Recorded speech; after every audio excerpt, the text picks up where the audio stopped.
Yeah, we've got to go in, it'll be short. Call regular city council meeting Monday, December 11, 2017 to order. Clerk call roll, please. Alderman Putoff. Here. Ferrari. Here. Waldorf. Lukosius. Here. Radke. Here. Sapienza. Payton. Ballard. Mayor Hall. Pledge of allegiance.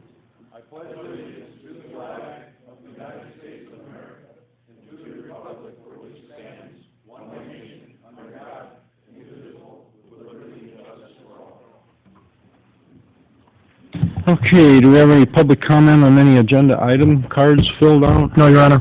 Okay, presentation approved BB gun club. Is there anybody here from? Not doing that today? Oh, okay. They want to do your last meeting, they said then put them on the next meeting. You mean the young man to your right wasn't a winner this year? No, the girls always beat you. We gotta wait for Gary, it'll be next time.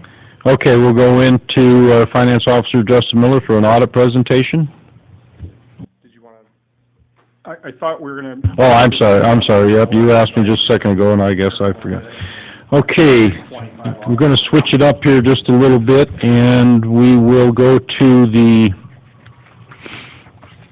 ordinance amending the Code of Ordinance, City of Peru, alcoholic beverages, change of hours, effective immediately. Ordinance amending Code of Ordinances, alcoholic beverages, effective May 1. So anyway, those two ordinances. Well, we have an option there. What's that? Yeah, we have an option. That was a late edition on Friday. I didn't think it was going to be that big of a deal to make a change.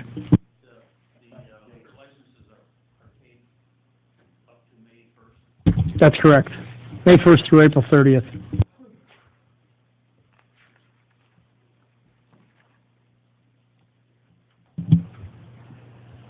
So any thoughts? Any thoughts on changing the times, and any thoughts on when you want to do it, effective immediately or effective May 1? I would think you can very well change immediately if they've already paid their liquor license. I'd advise it to go when their license expires, May, or that would be the intention.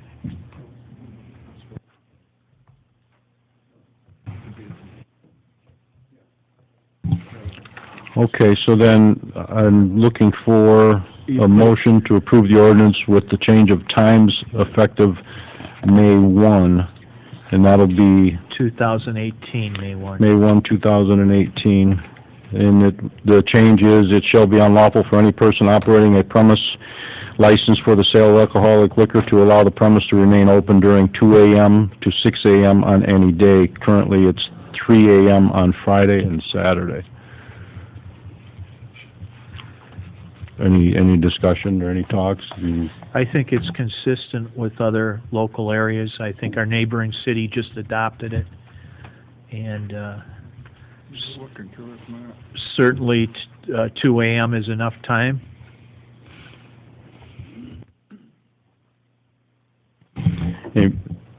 Anybody else? Yeah, we need a motion and a second. I'll make a motion to adopt the ordinance as read and written, to make the date of application of the ordinance to May 1st of the year 2018.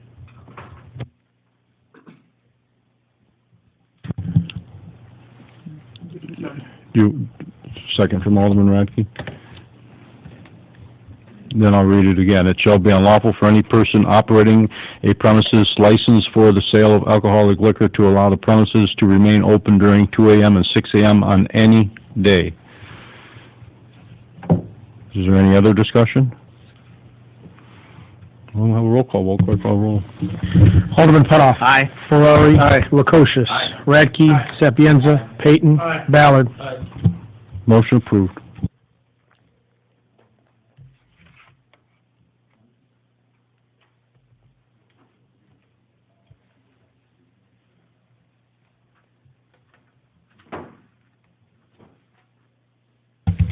Okay, do we have a motion?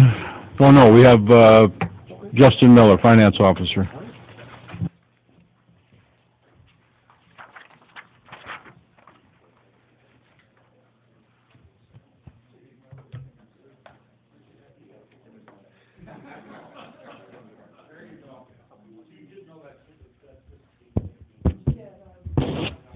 Enjoy the audit, Commander.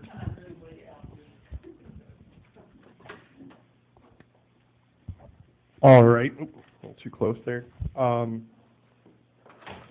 This is the fiscal year 2017 audit presentation. The first thing I just wanted to say before we got into the details is one thing I'm proud of from this presentation is every year consistently we've had a segregation of duties, finding that this year we were able to eliminate through some controls we put into place. It was a lot of time and effort into developing those and getting on track with that, but I'm very proud of that. So I just wanted to start out with that footnote. But some of the highlights from 2017, this year ended 4/30/17. The city's governmental activities increased by 7.33%, or 1,217,000. The majority of that increase is going to be from the grant we received from Plank Road during the year. So about $1 million of that was from there, so a little bit inflated from that level. Program expenses remained pretty much flat at a 0.32% increase, or $46,000. The net position for the year increased by about $5 million, or roughly 7%, and that includes all the infrastructure investments we did during the year.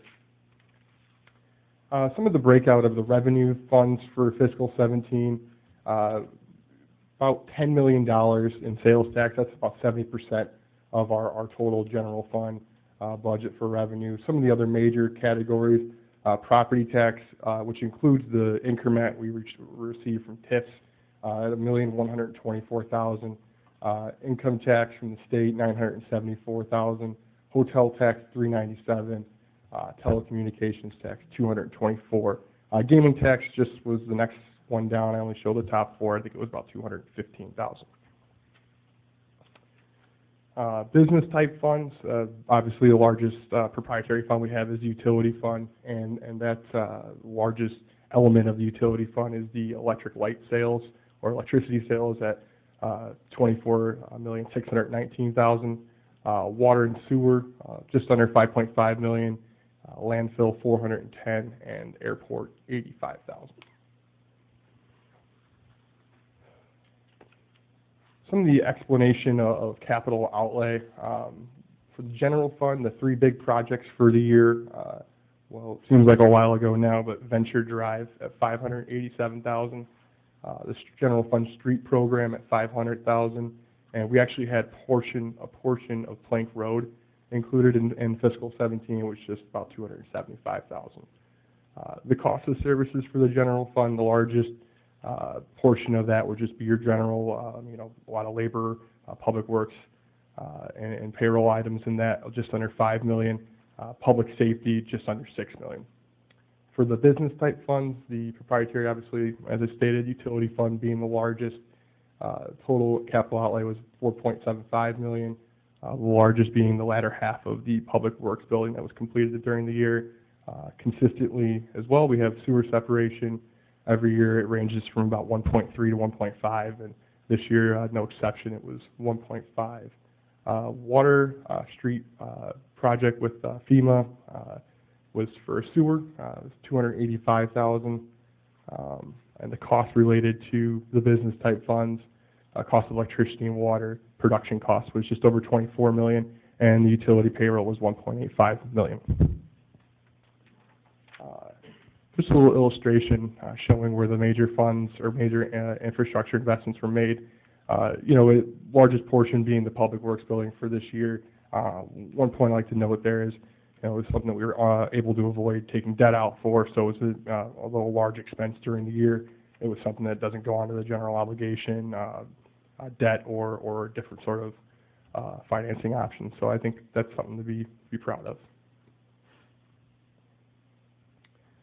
Just to kind of show what the cost of service breakout for the entire city, and you see about 66% of the entire city's cost of services is included in the electric and water production. Some other ones, the utility payroll, as I mentioned, 5%, public safety about 15%, and general 14%. A summary of the debt obligations. For the government funds, infrastructure loan was still on the books at 4/30/17. It has since matured in September. We made our last payment on that, so it's a positive. The fire truck will mature in 2020. The backhoes were still on the book at 4/30/17. We actually replaced them with new leases this year already, so they'll continue to stay on the rolls. At the beginning of the year, we had $1.3 million in beginning balance for outstanding debt. We ended the year just shy of $600,000, so we reduced debt in the general fund by $730,000, or 55% of the total debt. The business type funds, the proprietary funds, the largest bonds we have on that, our largest debt obligation we have there is related to the hydro. We have two series. The 2001 will expire in 2000 or mature in 2020. The other in 2025. The 2025 maturity was actually the one we just seen significant savings for just recently in a refinance. So still on the same schedule to expire in 2025.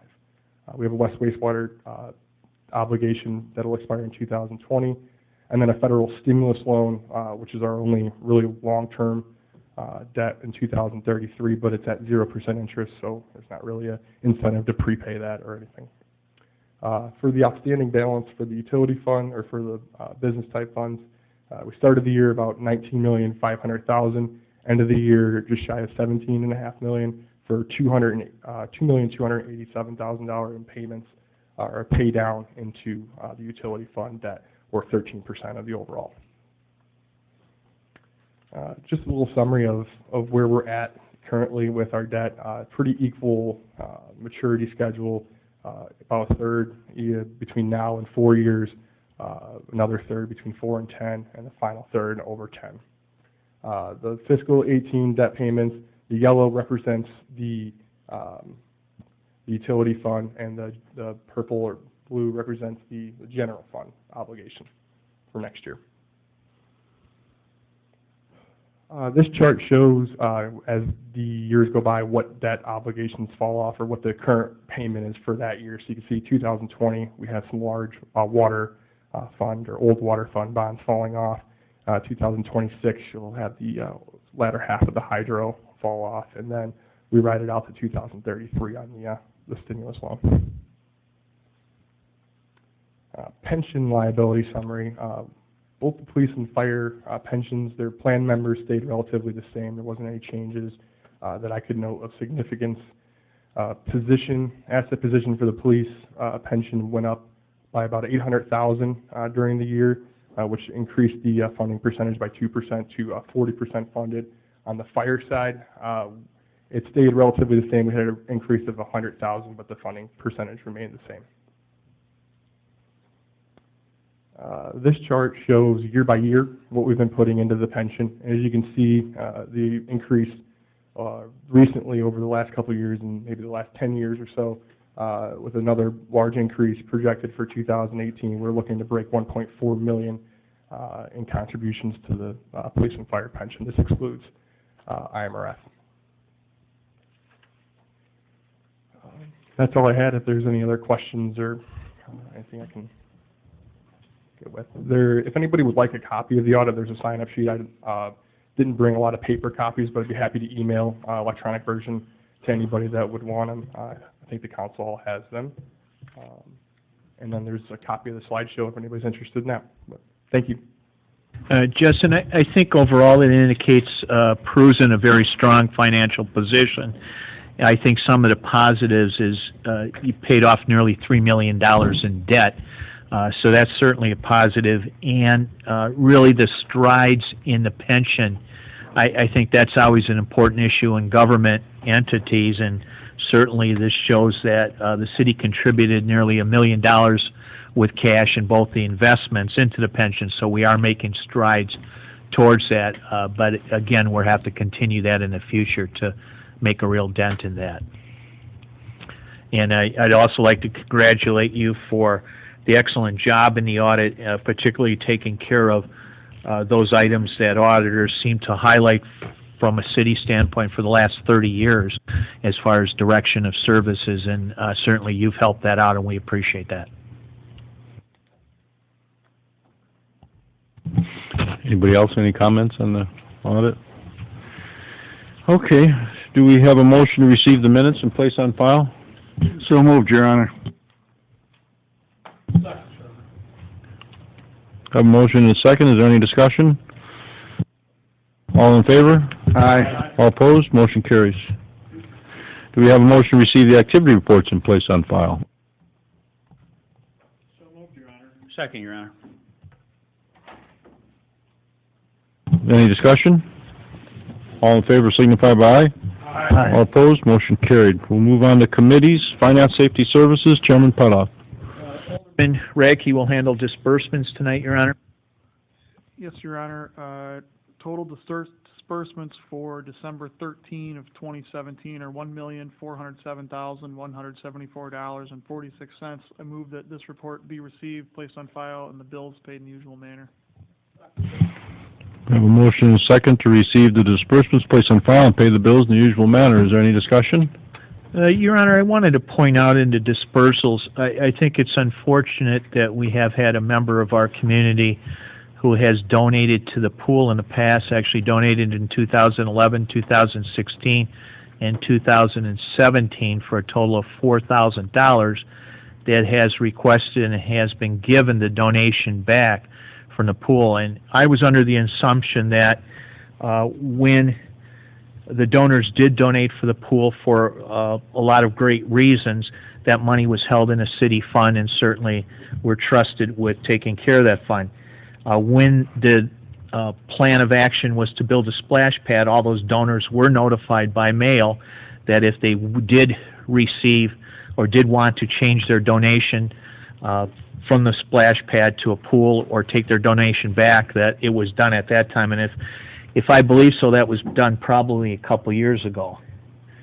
And Oh, you might have It was done before the application went into the splash pad grant application. Mayor Harrell had said he wanted all the individuals to be notified, and they either sent a postcard back saying that they approve of using their donation for a splash pad, or they could check that they did not want their money used for a splash pad. And if they did not return the postcard, they understood that that was also giving permission. So the person who is, has gotten back that donation was speaking of was one of the people who said not to use it for a splash pad. okay, so she is getting the donation back as she indicated to you, right? Well, that was way back at the time before we applied for the Oswald grant. But this was a surprise to me today that she was taking her money back. Okay, she was taken. So you weren't, what I want to get is you were not on notice that this money was, and yet, I wasn't aware of it until I looked at the city. okay, and yet we had spent that money for the splash pad. So I find it is, somewhat, Enough money to cover all the people. There's enough money in the fund to cover all the people who said, do not use my money for a splash pad. But it will still be there. and those have been returned by just one individual requested it prior to this? Alderman Putoff, some of the people specifically wanted their donations back, and others just indicated that they didn't want those funds used for a splash pad, but they wanted to remain those funds on file with the city for a future pool project. This Okay. individual that you're speaking of was one of those that indicated that no for a splash pad, but yes in the fund for future pool use. And now Nancy has taken out that money, right? That's correct. Okay. I just wanted to clarify that. Certainly, I think Nancy Mays has been a wonderful person, a great member of our community, but I just have a problem with, looking at that and having a donation to it and then having it being returned. I just think it's a wrong thing to do in the community and a wrong way of getting a pool for the future. Any other discussion on the disbursements? Okay, we'll have a roll call vote. Clerk call roll. Alderman Putoff. Aye. Ferrari. Aye. Prokocius. Aye. Radke. Sapienza. Payton. Ballard. Motion approved. Tonight, Your Honor, we have a motion to request proposals for residential solid waste and recycling. And for those proposals, they will be due January 11th. That's for the scavenger as far as our garbage. And the options for it will be weekly yard waste bag pickup, a cart service with sizing, weekly recycling pickup, and preferred pickup schedule will all be under those options for any waste haulers who do wish to give us a proposal, and those will be due at the city clerk's office by January 11th, 2018. Our current contract is effective till April 1st of 2018, and certainly we want to get it taken care of well before the contract ends. So that is a motion tonight. Second. Have a motion second. Is there any discussion? I just got a question on, you're going off for cart size proposal. Do we need to put, for we can compare apples to apples? I believe that we'll get proposals, if we get proposals from the two primaries, which is the current hauler in Peru and Waste Management, I think are the two major players, that they will give us a detailed, and I'll provide a comparison for you guys, household by household, with carts, without carts, and what sizes. But if one comes in with a 95 gallon and one comes in with 35, how do you compare apples to apples? That's the reason we do a request for proposals, so that we can narrow that down and meet with the prospective hauler and determine. I think you're going to determine that some households are going to have a preference for a 95 gallon, and we'll have them. And I don't know that there's any single senior citizen that would ever begin to want to handle a 95 gallon, and they'll make accommodations and provide them something smaller. I think what would happen is the proposal would come back, and then the city council would evaluate them to make sure that they're the same, and if they're not, then we would have to have it corrected, right, as we would do anything. Okay, we have a motion second. Is there any further discussion?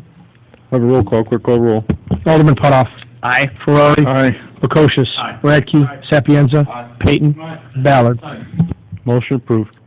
Tonight, Your Honor, we have a motion to approve revised amount for the 2018 health insurance to key benefit administrators in the amount of $922,349.72. I'll make that a motion. I'll second.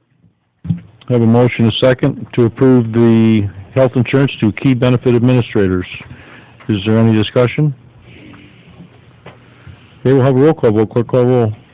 Alderman Putoff. Aye. Ferrari. Aye. Lukosius. Aye. Radke. Aye. Sapienza. Aye. Peyton. Aye. Ballard. Motion approved.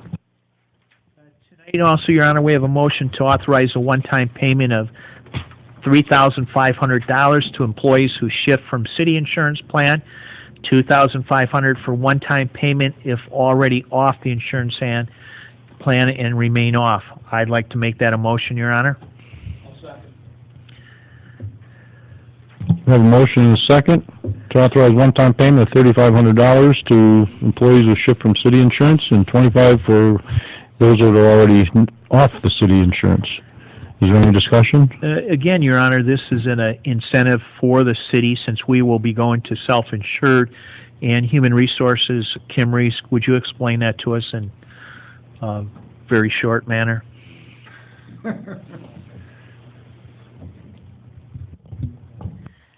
Sure. So with it being self-funded, the city does assume risk by paying the claims for the employees. So if there are any employees that come off the plan, then that would be a reduced risk to the city.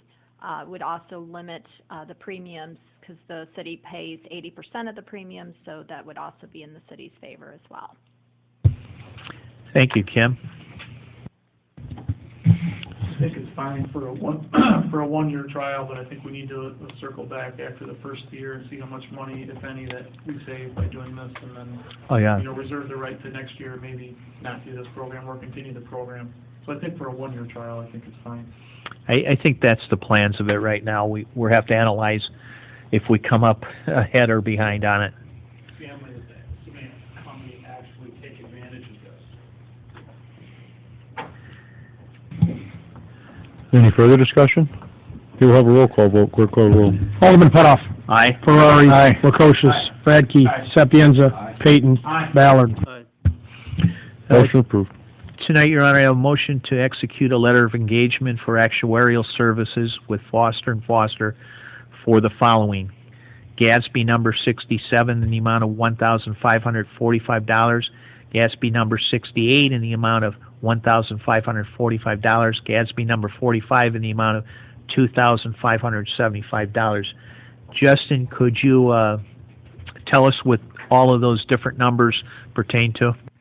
Yeah, so this is annually what we need to have done, completed for the audit. This is a little earlier than in the past, just trying to get a jump start on it, and hopefully we can increase or improve on the time we actually get our audit at the year end. So it's in a way to get a jump start on that, but they're related to police and fire pension, and they're statutory requirements that the GASB Standards Board has in place. Now, GASB 45 actually, I believe, is going to be changing, so we may have to circle back to that one. It's supposed to be revised with GASB 79, so I don't know for sure if we'll have that amount dispersed at this point, or if we'll have to wait until the new structure comes out. But we'll have more on that. But as part of the letter, he put that in there as an if needed. So, but standard every year type of work that's done, and it's much cheaper to go through Foster and Foster at this point because they have all of our records and they do it at a constant price.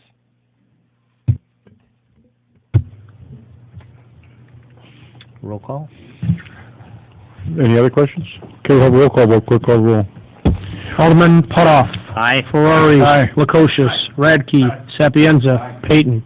Ballard. Motion approved. We didn't get a second. I'll second. Mike Radke. Tonight I have a motion to approve a Christmas bonus for city employees, $50 for full-time and $25 for part-time. These items are also in the collective bargaining agreements, so that is part of the contractual obligations of the city of Peru. Anyway, I'd like to make a motion to approve those Christmas bonuses. I'll second that, Your Honor. Have a motion and a second to approve Christmas bonus for city employees, $50 for full-time, $25 for part-time. Is there any discussion? Have a roll call, clerk call roll. Alderman Putoff. Aye. Ferrari. Aye. Lukosius. Radke. Sapienza. Payton. Ballard. Motion approved. Anything further from finance? That's all I have, Your Honor. That's it. Public services, with the absence of Chairman Waldorf, we'll go to Alderman Lukosius. Yes, Your Honor. Tonight, I'd like to make a motion to authorize the execution of a support and maintenance agreement from Tantalus regarding advanced metering. Have a motion and a second. Is there any discussion? Either Clerk Bartley, would you like to give us a little update on what this will involve? Well, this is just the initial phase. This is our commitment to them with regard to the software and the location and all the research for the data collectors for this project. And it has a lot of language with regard to the proprietary nature of their methodology and how they do their business. I believe it's been reviewed by corporate counsel. Yes. And it's just for the public's knowledge, it's just the city's phasing in the smart metering? That's correct.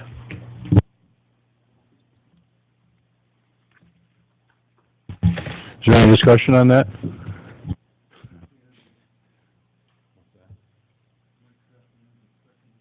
Right, we have a motion by Alderman Lukosius, second by Alderman Sapienza. If there's no further discussion, we'll have a roll call. Roll clerk call roll. Alderman Putoff. Aye. Ferrari. Aye. Lukosius. Aye. Radke. Aye. Sapienza. Aye. Payton. Aye. Ballard. Motion approved. Anything further, Alderman Lukosius? Nothing further from public services. Okay, report city attorney, ordinances, resolutions. Yes, Your Honor, we have an ordinance approving the final plan of the Speedway approved commercial subdivisions. Well, the other ordinances were previously approved and, currently the final plan wasn't at that time, so now that's gonna be approved. Okay, we have a motion to approve this ordinance as written and read. So moved, Your Honor. A motion and a second. Is there any discussion? Speedway does look very nice. It's very nice development on the corner there. Yes, it is very nice. It's a busy area now. Very busy. If there's no further discussion, we'll have a roll call vote. Clerk call roll. Alderman Putoff. Aye. Ferrari. Aye.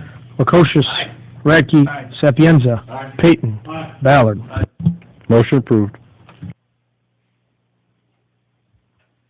The next on the agenda is an ordinance approving and adopting a revised harassment policy. This is the result of some recent legislation, the Public Act 100-0554, which requires all government units to adopt a resolution or ordinance, a policy prohibiting sexual harassment. Okay, we have a motion to approve the ordinance as written and read. So moved, Your Honor. Second, Your Honor. Have a motion and a second. Is there any discussion? Okay, we'll have a roll call. Roll clerk call roll. Alderman Putoff. Aye. Ferrari. Aye. Lukosius. Radke. Sapienza. Payton. Ballard. Motion approved.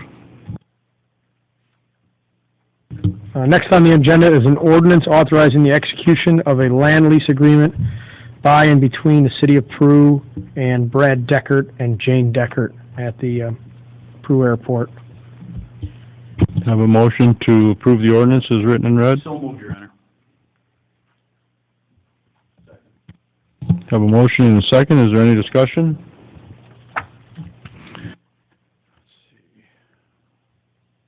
Alderman Sapienza with a second. Okay, if none, have a roll call. Roll clerk call roll. Alderman Putoff. Aye. Ferrari. Aye. Lukosius. Radke. Sapienza. Payton. Ballard. Motion approved.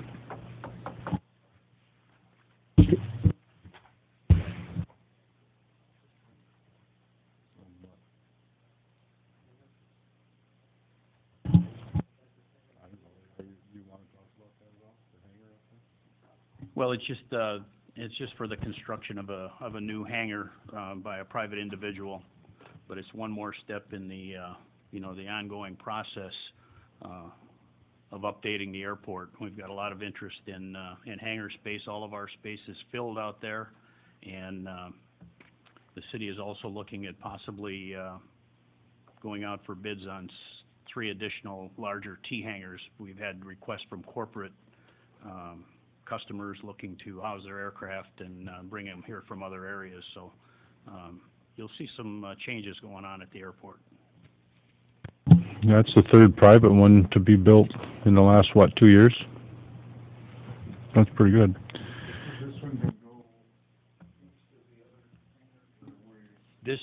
This particular hangar is going to be north of the existing T hangars in that vacant area, that we kind of use for parking for some of the events out there. That's where it will go. It's currently staked. If you want to take a ride by there and take a look, it's currently staked. Okay. Do we have any unfinished business? Is leaf and yard waste still being held? Today was basically the last day for leaves. We're gonna go tomorrow just to make sure we didn't miss anything. Okay. We're done with that. The yard waste was done at the end of last month. Yeah, November 27th was the last day for the brown bag pickup. New business. Any new business? None? Okay, petitions, communications. You have any? I have none, Your Honor. Public comment. We have any public comment? Anybody? Sluba. Can we turn the mic on, Justin, please? Just speak loud. We got to get you on the tape and the video. Hello, gentlemen, ladies. Congratulations, Amanda, Sarah. I don't have a chart or a graph to show you my numbers, but I know if you take away that hour from Ellie's tap, Friday and Saturday, it'll cost my business about $32,000. So my question is, why are you doing it now? Whoever I have to address. With the issues that we've had, and then people going from one city to the other at closing time, it was a good time to do it with the issues that we just had down in LaSalle. That happened locally in LaSalle, and I know they're changing their hours. They had one day, I believe it was Saturday only, and we had 2 days. So with the people, going back and forth, and we discussed it, and it just looks like we didn't want that extra hour. We didn't want to have that. You are correct about that. I talked to a couple aldermen from LaSalle today. That is not passed yet. The 3 I talked to, I know definitely, are not gonna pass it. They feel it's not fair too. So at least, if we're not gonna follow us, just, I hope we make our own decisions, because I know how much it's gonna cost us, or me. I can't speak for others. I've been, here for 35 years, and I just don't think it's fair. So that's all I have to say. Thank you. Anybody else? Any other comment? Okay, hearing none, I have to call another closed session. Sorry about that, guys, but we've got another one that we've got to do. Just a couple months. Yeah. So anyway, we need a motion to go into closed session for number 4. Okay, we need a motion to go into executive session, to discuss litigation when an action against, affecting, or on behalf of a particular body has been filed and is pending before a court, when the public body finds that an action is probable or imminent, in which case the basis for the finding shall be recorded and entered in the minutes of the closed session. We have a motion to go into executive session for that exception. So moved. Second. Okay, we have a motion, second. Have a roll call vote, clerk call the roll. Alderman Putoff. Aye. Ferrari. Aye. Lukosius. Radke. Sapienza. Payton. Ballard. Okay.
Okay, need a motion to reopen the regular meeting? Sure.